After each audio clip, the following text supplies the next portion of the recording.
আসসালামু আলাইকুম। Sheikh Abdul Rahman school music আয়োজিত অনলাইন ক্লাসে সবাইকে জানাচ্ছি স্বাগত। আমার অষ্টম শ্রেণীর শিক্ষার্থীরা আজকে আমরা পড়ব আমাদের ষষ্ঠ অধ্যায়ে পাঠ 4 থেকে 6।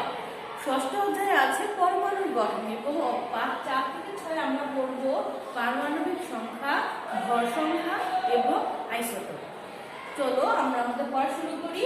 আমরা জানি যে প্রতিটি মৌল অনেকগুলো ক্ষুদ্র ক্ষুদ্র কণার সমন্বয়ে গঠিত, আর এই কণাগুলোকে বলা হয় পরমাণু।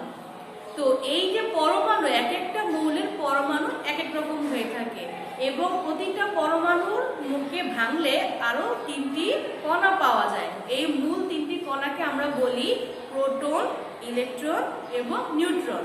তো এই যে 3টি কণা, এই 3টি কণা দ্বারাই মেনলি পরমাণুর বা মৌলের ধর্ম প্রদর্শিত হয় বা বৈশিষ্ট্যগুলো নির্ভর করে। এই প্রোটন সংখ্যা বা ইলেকট্রন সংখ্যা দ্বারাই কোনো একটা মৌল অন্য একটা মৌল বা বিভিন্ন রাসায়নিক বিক্রিয়ায় কী ধরনের আচরণ করে বা করবে সেটা নির্ধারিত হয়। তো এই যে পরমাণুকে ভাঙলে নরমালি ভিতরে যে 3টি কণা আমরা পাই এগুলো ঠিক এভাবে থাকে। দেখো, পরমাণুর মাঝখানে বা নিউক্লিয়াসে থাকে প্রোটন এবং নিউট্রন। কোনো পরমাণুর ভেতরে প্রোটন এবং নিউট্রন একসাথে থাকে এবং ইলেকট্রনের কাজ হচ্ছে এই যে মাঝখানে নিউক্লিয়াস রয়েছে এটাকে কেন্দ্র করে ওর চারপাশে ঘোরা, বা এটা সবসময় কি করে নিউক্লিয়াসের চারপাশে ঘুরতে থাকে। এই যে 3 ধরনের কণা, এই 3 ধরনের কণার সমন্বয়ে একটি পরমাণু গঠিত হয়। এবার যাক আমরা দেখব যে পারমাণবিক সংখ্যা কি। পারমাণবিক সংখ্যা হচ্ছে কোনো পরমাণুতে যত সংখ্যক প্রোটন থাকবে সেটাই হচ্ছে ওই পরমাণুর বা ওই মৌলের পারমাণবিক সংখ্যা। অর্থাৎ কোনো একটা মৌলের একটা পরমাণুতে যত সংখ্যক প্রোটন থাকবে সেটাই হচ্ছে ওই মৌলের পারমাণবিক সংখ্যা। ধরো হাইড্রোজেনের একটা পরমাণুতে একটা মাত্র প্রোটন থাকে, এজন্য হাইড্রোজেনের পারমাণবিক সংখ্যা হচ্ছে 1। ঠিক তেমনি অক্সিজেনের একটা পরমাণুতে 8টি প্রোটন থাকে, সেজন্য অক্সিজেনের পারমাণবিক সংখ্যা হচ্ছে 8। এভাবে আমাদের পৃথিবীতে যতগুলো মৌল পাওয়া যায় প্রতিটি মৌলের একটা পরমাণুতে যত সংখ্যক প্রোটন থাকবে ওই তত সংখ্যক প্রোটনই হচ্ছে, অর্থাৎ ওই প্রোটনের সংখ্যাটাই হচ্ছে ওই মৌলের পারমাণবিক সংখ্যা। অর্থাৎ পারমাণবিক সংখ্যা দ্বারা আমরা যে কোনো মৌলের একটা পরমাণুতে কয়টি প্রোটন থাকে সেটা বুঝতে পারি। এবার আমরা শিখবো যে ভর সংখ্যা কি। দেখো তোমরা, পরমাণুতে কি হয়, পরমাণুতে একটা পরমাণুর মাঝখানে যে অংশটা সেটাকে বলা হয় নিউক্লিয়াস, আর এই নিউক্লিয়াসে প্রোটন এবং নিউট্রন একসাথে থাকে। ফলে পরমাণুর টোটাল ভরটা একচুয়ালি নিউক্লিয়াসের উপরই নির্ভর করে। নিউক্লিয়াসের যে ভর সেই তুলনায় পরমাণুর বাকি অংশটা অবশিষ্ট অংশের ভর খুবই নগণ্য, সেই জন্য সেটা খুব একটা ভ্যারি করে না বা পার্থক্য সৃষ্টি করে না ওর ভরের উপর। নর্মালি কোনো একটা পরমাণুর ভর বলতে এর নিউক্লিয়াসের ভরটাকে বোঝানো হয়। অর্থাৎ একটা পরমাণুতে যত সংখ্যক প্রোটন এবং নিউট্রন থাকবে এদের সমষ্টি হচ্ছে ওই পরমাণুর ভর সংখ্যা। আমরা এভাবে লিখতে পারি যে ভর সংখ্যা সমান সমান প্রোটন সংখ্যা যোগ নিউট্রন সংখ্যা। অর্থাৎ কোনো পরমাণুর ভর সংখ্যা হচ্ছে ওই পরমাণুতে উপস্থিত প্রোটন সংখ্যা এবং নিউট্রন সংখ্যা সমষ্টি। আবার একই রকম আমরা বলতে পারি যে কোনো পরমাণুর বা কোনো মৌলের পারমাণবিক সংখ্যা হচ্ছে ওই মৌলের একটি পরমাণুতে যত সংখ্যক প্রোটন থাকবে মোট প্রোটন সংখ্যাই হচ্ছে ওই মৌলের পারমাণবিক সংখ্যা। আশা করছি পারমাণবিক সংখ্যা এবং ভর সংখ্যা সম্পর্কে তোমাদের ধারণাটা স্পষ্ট হয়েছে। এরপর আমরা পড়ব যে পারমাণবিক সংখ্যা ও ভর সংখ্যা বলতে কিভাবে আমরা প্রোটন, ইলেকট্রন এবং নিউট্রন সংখ্যা নির্ণয় করব। তোমাদের পরীক্ষাতে অনেক সময় চলে আসে, এছাড়া তোমাদের বিভিন্ন এক্সারসাইজগুলোতে আসে যে এমন একটা মৌল হলো কয়েকটি মৌল, এর ভর দেওয়া হলো 23, এর পারমাণবিক সংখ্যা 11। এ দ্বারা তোমাকে ওই মৌলের প্রোটন, ইলেকট্রন এবং নিউট্রন সংখ্যা নির্ণয় করতে হবে। তো সেই ক্ষেত্রে তোমাকে বুদ্ধি খাটিয়ে ব্যাপারগুলো আগে বুঝতে হবে, তারপর তুমি সেটা নির্ণয় করতে পারবে। দেখো চলো আমরা দেখি যে আমরা আসলে আমাদের কি কি দেওয়া আছে, এখান থেকে আমরা কি কি পেতে পারি। প্রথমত ধরলাম যে একটা মৌল দেওয়া আছে তোমাদের, সেটা হচ্ছে ক, যার পারমাণবিক সংখ্যা দেওয়া হলো 11। ধরলাম পারমাণবিক সংখ্যা দেওয়া হলো 11 এবং ভর সংখ্যা দেওয়া হলো 23। এই ক্ষেত্রে তোমাকে নির্ণয় করতে হবে যে এই পরমাণুতে কয়টি ইলেকট্রন, নিউট্রন এবং প্রোটন রয়েছে। প্রথমে আমরা দেখো চলো দেখি যে প্রথমে আমরা কি নির্ণয় করব। আমরা কি জানি? আমরা জানি যে কোন পরমাণুতে পারমাণবিক সংখ্যা হচ্ছে ওই পরমাণুতে উপস্থিত মোট প্রোটনের সংখ্যা, অর্থাৎ পারমাণবিক সংখ্যা দ্বারা আমরা প্রোটনের সংখ্যাটা নির্ণয় করতে পারি। তো এক্ষেত্রে যেহেতু পরমাণুটির পারমাণবিক সংখ্যা 11, তাহলে আমরা বুঝবো যে এতে প্রোটনও রয়েছে 11টি, অর্থাৎ এখানে এই মৌলের এই পরমাণুটির প্রোটন সংখ্যা কত? 11। আবার আমরা জানি যে কোনো মৌলের একটা পরমাণুতে যতটি প্রোটন থাকে ঠিক সমসংখ্যক ইলেকট্রন থাকে, অর্থাৎ কোনো একটা পরমাণুতে যত সংখ্যক প্রোটন থাকবে নিউক্লিয়াসের চারপাশে ঠিক তত সংখ্যক ইলেকট্রনই ঘুরতে থাকবে, অর্থাৎ প্রোটনকে কেন্দ্র করে সমসংখ্যক ইলেকট্রন চারপাশে ঘুরে। তো এক্ষেত্রে আমরা কি বুঝতে পারি? এক্ষেত্রে আমরা পাবো যে যেহেতু এই মৌলের বা প্রদত্ত মৌলের প্রোটন সংখ্যা 11 এবং একটা মৌলের উপস্থিত বা একটা মৌলের একটি পরমাণুতে উপস্থিত প্রোটন সংখ্যা এবং ইলেকট্রন সংখ্যা সমান হয়, সেহেতু প্রোটন সংখ্যা যেহেতু এই মৌলের 11টি, তাহলে আমরা বুঝতে পারবো যে এর ইলেকট্রন সংখ্যাও 11টি। অর্থাৎ যেহেতু প্রোটন সংখ্যা এবং ইলেকট্রন সংখ্যা সমান এবং আমরা জানি যে পারমাণবিক সংখ্যা এবং প্রোটন সংখ্যাও সমান, তাহলে পারমাণবিক সংখ্যা থেকে আমরা প্রোটন সংখ্যা এবং ইলেকট্রন সংখ্যা দুটোই নির্ণয় করতে পারি। অর্থাৎ পারমাণবিক সংখ্যা যা হবে ঠিক তাই হবে প্রোটন সংখ্যা, যেহেতু প্রোটন সংখ্যা এবং ইলেকট্রন সংখ্যা সমান সেটাই হবে ইলেকট্রন সংখ্যা। অর্থাৎ কোনো মৌলের পারমাণবিক সংখ্যা যা হবে তার প্রোটন এবং ইলেকট্রন সংখ্যাও একই হবে। এরপর আসা যাক নিউট্রন সংখ্যা নির্ণয়। আমরা প্রোটন পেলাম, ইলেকট্রন পেলাম, নিউট্রন সংখ্যা আমাদের নির্ণয় করতে হবে।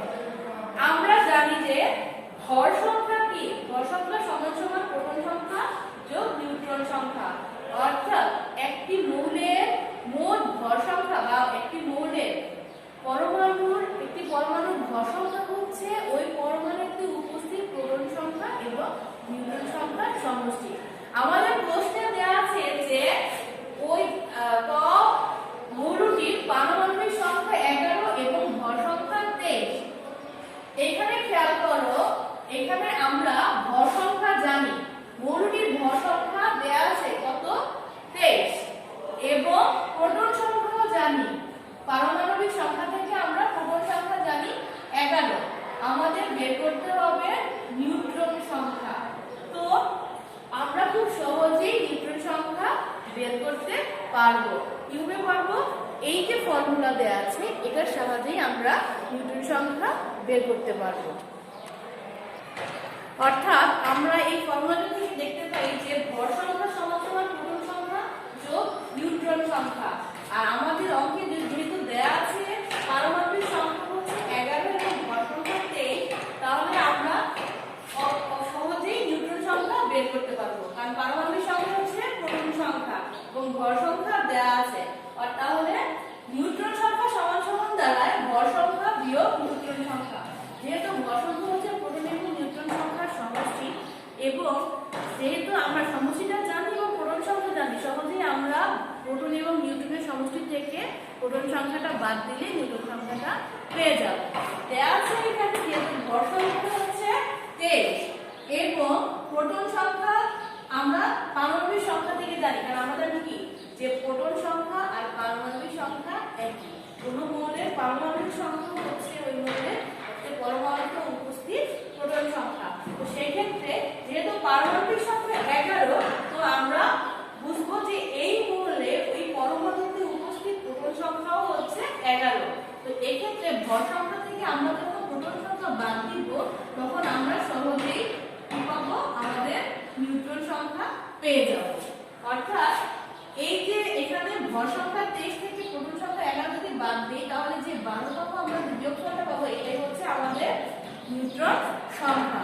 অর্থাৎ আমরা তাহলে কি করতে পারবো, এই সূত্রের সাহায্যে সহজেই কি করতে পারবো, আমাদের প্রোটন বা নিউট্রন সংখ্যা বের করতে পারবো, অথবা ভর সংখ্যাও নির্ণয় করতে পারবো। নরমালি পারমাণবিক সংখ্যা দেওয়া থাকলে আমরা সেখান দিয়ে খুব সহজেই প্রোটন এবং ইলেকট্রন সংখ্যা বের করতে পারবো। কিন্তু যদি ভর সংখ্যা দেওয়া না থাকে তো সেক্ষেত্রে নিউট্রন সংখ্যা বের করতে পারবো না। কিন্তু তোমাদের সুবিধার্থে সবসময় ভর সংখ্যাটা দেয়াই থাকবে। তো এক্ষেত্রে আমরা ভর সংখ্যা থেকে আমাদের প্রোটন সংখ্যা বা পারমাণবিক সংখ্যাকে বাদ দিলেই নিউট্রন সংখ্যা পেয়ে যাব। তো এখন দেখা যাক যে কি দেখতে পাচ্ছি আমরা, যে ভর সংখ্যা হচ্ছে প্রোটন সংখ্যা এবং নিউট্রন সংখ্যার সমষ্টি। এই কারণে ভর সংখ্যা দেয়া থাকলে এবং পারমাণবিক সংখ্যা বা প্রোটন সংখ্যা দেয়া থাকলে আমরা সহজেই নিউট্রন সংখ্যা বের করতে পারব।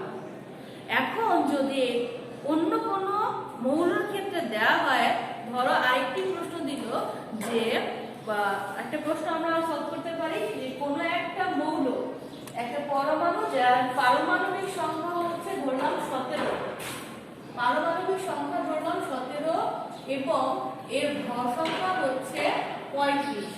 তো এক্ষেত্রে বলা হলো যে এই উক্ত মৌলের প্রোটন, ইলেকট্রন এবং নিউট্রন সংখ্যা নির্ণয় করো। সেক্ষেত্রেও আমরা একই পদ্ধতি অবলম্বন করে এর প্রোটন, ইলেকট্রন এবং নিউট্রন সংখ্যা বের করতে পারবো। চলো আবার আমরা রিভিউ করি, আগের মধ্যে করি, তাহলে তোমাদের ব্যাপারটা আরো বেশি পরিষ্কার হয়ে যাবে। ধরো এখানে কি দেওয়া আছে যে মৌলটির পারমাণবিক সংখ্যা হচ্ছে 17, পারমাণবিক সংখ্যা 17। তো আমরা কি জানি যে কোন মৌলের পারমাণবিক সংখ্যা হচ্ছে ওই মৌলের পরমাণুতে উপস্থিত মোট প্রোটনের সংখ্যা। তাহলে এই মৌলের প্রোটন সংখ্যা কত পাবো আমরা, যেহেতু পারমাণবিক সংখ্যা 17, তো সেই ক্ষেত্রে প্রোটন সংখ্যাও হবে 17। অর্থাৎ উক্ত মৌলের প্রোটন সংখ্যা 17। আবার যেহেতু কোন মৌলের একটা পরমাণুতে যত সংখ্যক প্রোটন থাকে ঠিক সমসংখ্যক ইলেকট্রন থাকে, তো এই ক্ষেত্রে কি হবে, প্রোটন সংখ্যা যেহেতু 17টি, সেহেতু ইলেকট্রন সংখ্যাও 17টি হবে। অর্থাৎ এখান থেকে আমরা প্রোটন এবং ইলেকট্রন উভয় সংখ্যাই পাবো। উভয় সংখ্যাই কত, 17। এখন বলা হলো যে এর ভর সংখ্যা 35 দেওয়া, তাহলে নিউট্রন সংখ্যা কত? আমরা কি জানি যে ভর সংখ্যা সমান সমান হচ্ছে প্রোটন সংখ্যা যোগ নিউট্রন সংখ্যা। তাহলে নিউট্রন সংখ্যা সমান সমান ভর সংখ্যা বিয়োগ প্রোটন সংখ্যা। একই রকম ভাবে এই ফর্মুলা থেকেও আমরা প্রোটন সংখ্যা এবং ভর সংখ্যা থেকে নিউট্রন সংখ্যা বের করতে পারবো। প্রোটন সংখ্যা বললাম, যেহেতু এখানে ভর সংখ্যা দেওয়া আছে কত, 35, ভর সংখ্যা দেওয়া আছে 35, আমরা 35 বসাবো এবং প্রোটন সংখ্যা দেওয়া আছে 17। পারমাণবিক সংখ্যা মেনলি দেওয়া আছে, আমরা এখান থেকে জানলাম যে প্রোটন সংখ্যা হচ্ছে 17। তাহলে 35 থেকে 17 বাদ দিলেই যে বিয়োগফল থাকবে এটাই হচ্ছে এই মৌলের নিউট্রন সংখ্যা। অর্থাৎ এখান থেকে আমরা নিউট্রন সংখ্যাও পেয়ে গেলাম। এইভাবে আমরা আশা করছি আমার শিক্ষার্থীরা, তোমাদের যদি কোনো মৌলের ভর সংখ্যা এবং পারমাণবিক সংখ্যা দেওয়া থাকে তোমরা সহজেই প্রোটন, ইলেকট্রন এবং নিউট্রন সংখ্যা নির্ণয় করতে পারবে। আবার এভাবেও আসতে পারে যে ধরো কোনো একটা মৌলের পারমাণবিক সংখ্যা দেওয়া হইল এবং নিউট্রন সংখ্যা দেওয়া হইল, যে কোনো একটা মৌল এর পারমাণবিক সংখ্যা 17 এবং নিউট্রন সংখ্যা হচ্ছে 18। তাহলে এতে উপস্থিত প্রোটন, ইলেকট্রন এবং ভর সংখ্যা নির্ণয় করো। তো প্রোটন, ইলেকট্রন সংখ্যা তো আমরা সহজেই পাবো পারমাণবিক সংখ্যা থেকে। এর পারমাণবিক সংখ্যা যত, প্রোটন সংখ্যা এবং ইলেকট্রন সংখ্যাও তত। যেহেতু নিউট্রন সংখ্যা দেওয়া আছে এবং আমরা প্রোটন সংখ্যাও পাচ্ছি, তো সেক্ষেত্রে আমরা সহজেই এর ভর সংখ্যাও নির্ণয় করতে পারবো। কারণ আমরা কি জানি, ভর সংখ্যা সমান সমান প্রোটন সংখ্যা যোগ নিউট্রন সংখ্যা। যদি এখানে ভর সংখ্যা দেওয়া না থাকে, শুধু নিউট্রন সংখ্যা দেওয়া থাকে, তাহলেও আমরা কি করতে পারবো, এখানকার পারমাণবিক সংখ্যা বা প্রোটন সংখ্যা এবং নিউট্রন সংখ্যা বের করতে পারবো। অর্থাৎ ভর সংখ্যা দেওয়া না থাকলে শুধু প্রোটন সংখ্যা বা পারমাণবিক সংখ্যা ও নিউট্রন সংখ্যা দেওয়া থাকলেও আমরা ভর সংখ্যা বের করে নিতে পারবো। তো এইভাবেই কি হবে, প্রশ্ন দেওয়া থাকবে আমাদের সেখান থেকে কোনো একটা মৌলের পারমাণবিক সংখ্যা এবং ভর সংখ্যা হতে প্রোটন, ইলেকট্রন, নিউট্রন নির্ণয় করতে হতে পারে অথবা ভর সংখ্যাও নির্ণয় করতে হতে পারে। আশা করছি আমাদের শিক্ষার্থীদের এই নির্ণয়ে কোনো সমস্যা হবে না, তোমাদের ব্যাপারটা আরো বেশি স্পষ্ট হয়ে গেছে তোমাদের কাছে। এরপর আমরা পড়বো আইসোটোপ। আইসোটোপ কি? নরমালি একটা মৌলের অনেকগুলো পরমাণু থাকে। আমরা জানি যে মৌলগুলো সাধারণত একাধিক পরমাণু নিয়ে গঠিত হয়।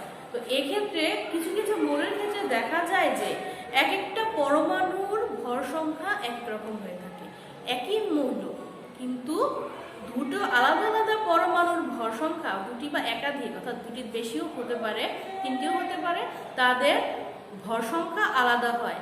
এটা ডিপেন্ড, আমরা জানি যে ভর সংখ্যা কি? ভর সংখ্যা হচ্ছে কোনো মৌলের পারমাণবিক সংখ্যা অর্থাৎ প্রোটন সংখ্যা এবং নিউট্রন সংখ্যার সমষ্টি। যেহেতু মৌল একই মৌলের দুটি পরমাণু, সেক্ষেত্রে এদের পারমাণবিক সংখ্যা একই থাকে, অর্থাৎ ওই মৌলতে প্রোটন সংখ্যা একই থাকে কিন্তু ভর সংখ্যা আলাদা হয়। এটা হয় মেইনলি নিউট্রনের জন্য, কারণ আমরা জানি কি ভর সংখ্যা হচ্ছে প্রোটন সংখ্যা এবং নিউট্রন সংখ্যার সমষ্টি। যেহেতু এখানে পারমাণবিক সংখ্যা একই কোনো মৌলের এবং তাহলে তাদের প্রোটন সংখ্যা একই হবে। তো সেক্ষেত্রে ভর সংখ্যা নির্ভর করে ওই মৌলের নিউট্রন সংখ্যার উপর, অর্থাৎ নিউট্রন সংখ্যা যেহেতু আলাদা হয় সেহেতু ওই মৌলের ভর সংখ্যাও আলাদা হয়, অর্থাৎ ওই পরমাণুগুলোর ভর সংখ্যাও আলাদা হয়। কোনো মৌলের, একটা নির্দিষ্ট মৌলের দুটি পরমাণুর বা একাধিক পরমাণুর যদি ভর সংখ্যা আলাদা হয়, অর্থাৎ একাধিক পরমাণু যাদের মৌলের পারমাণবিক সংখ্যা একই কিন্তু ভর সংখ্যা পৃথক বা ভর সংখ্যা আলাদা হয়, তাদেরকে পরস্পরের আইসোটোপ বলে। আর স্পষ্ট করে বুঝিয়ে বলি তোমাদের, ধরো হাইড্রোজেনের একটা পরমাণুতে বা একটা হাইড্রোজেনের অণুতে দুটো কি থাকবে? পরমাণু রইল।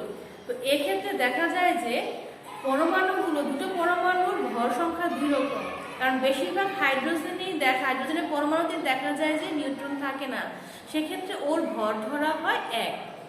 তো যদি আরেকটি পরমাণুতে দেখা গেল যে হাইড্রোজেনের একটি নিউট্রন আছে, তাহলে সেক্ষেত্রে দেখা যায় তার ভর সংখ্যা হয় 2। তো এই যে একটা হাইড্রোজেনের 2টা পরমাণু কিন্তু 2টার ভর সংখ্যা আলাদা, এই যে এই 2টি পরমাণুকে বলা হয় পরস্পরের আইসোটোপ। নরমালি এক ভর সংখ্যা বিশিষ্ট হাইড্রোজেনটাকে বলা হয় হাইড্রোজেনের এই ডিউটেরিয়াম বা হাইড্রোজেন, হিলিয়াম আর ট্রিটিয়ামও আছে, এই তিন ধরনের পরমাণু মিলে পাওয়া যায়। এই হাইড্রোজেনের এই পরমাণুগুলোই হচ্ছে পরস্পরের আইসোটোপ। ঠিক একই রকম ভাবে কার্বনের ক্ষেত্রেও দেখা যায় যে কার্বনের 3টি আইসোটোপ রয়েছে। বিভিন্ন পরমাণুতে অর্থাৎ বিভিন্ন মৌলের যে পরমাণুগুলো আছে, যখন এদের মধ্যে পারমাণবিক সংখ্যা, যেহেতু একই মৌলের বিভিন্ন পরমাণু, তাই এদের পারমাণবিক সংখ্যা একই থাকে, কিন্তু নিউট্রনের সংখ্যার কারণে বা নিউট্রন সংখ্যার তারতম্যের কারণে এদের যে ভর সংখ্যার ডিফারেন্স হয়, এই ভর সংখ্যার ডিফারেন্স হওয়ার কারণে পরমাণুগুলো কি হয়, কিছুটা, যদিও পারমাণবিক সংখ্যা একই হওয়ার কারণে বৈশিষ্ট্য একই রকম দেখায়, কিন্তু তারপরও তাদের মধ্যে কিছুটা ডিফারেন্স থাকে না। এই পরমাণুগুলোকে বলা হয় পরস্পরের আইসোটোপ। তো আজকে এই পর্যন্ত। আশা করছি আমার শিক্ষার্থীরা পারমাণবিক সংখ্যা, ভর সংখ্যা সম্পর্কে ভালোভাবে বুঝতে পেরেছো, এবং তোমাদের যদি কোনো মৌলের একটি পরমাণুর পারমাণবিক সংখ্যা এবং ভর সংখ্যা দেয়া থাকে, আশা করি তোমরা এখন প্রোটন, নিউট্রন এবং ইলেকট্রন সংখ্যা নির্ণয় করতে পারবে। এছাড়া আইসোটোপ কি সেটাও বুঝতে পারছো।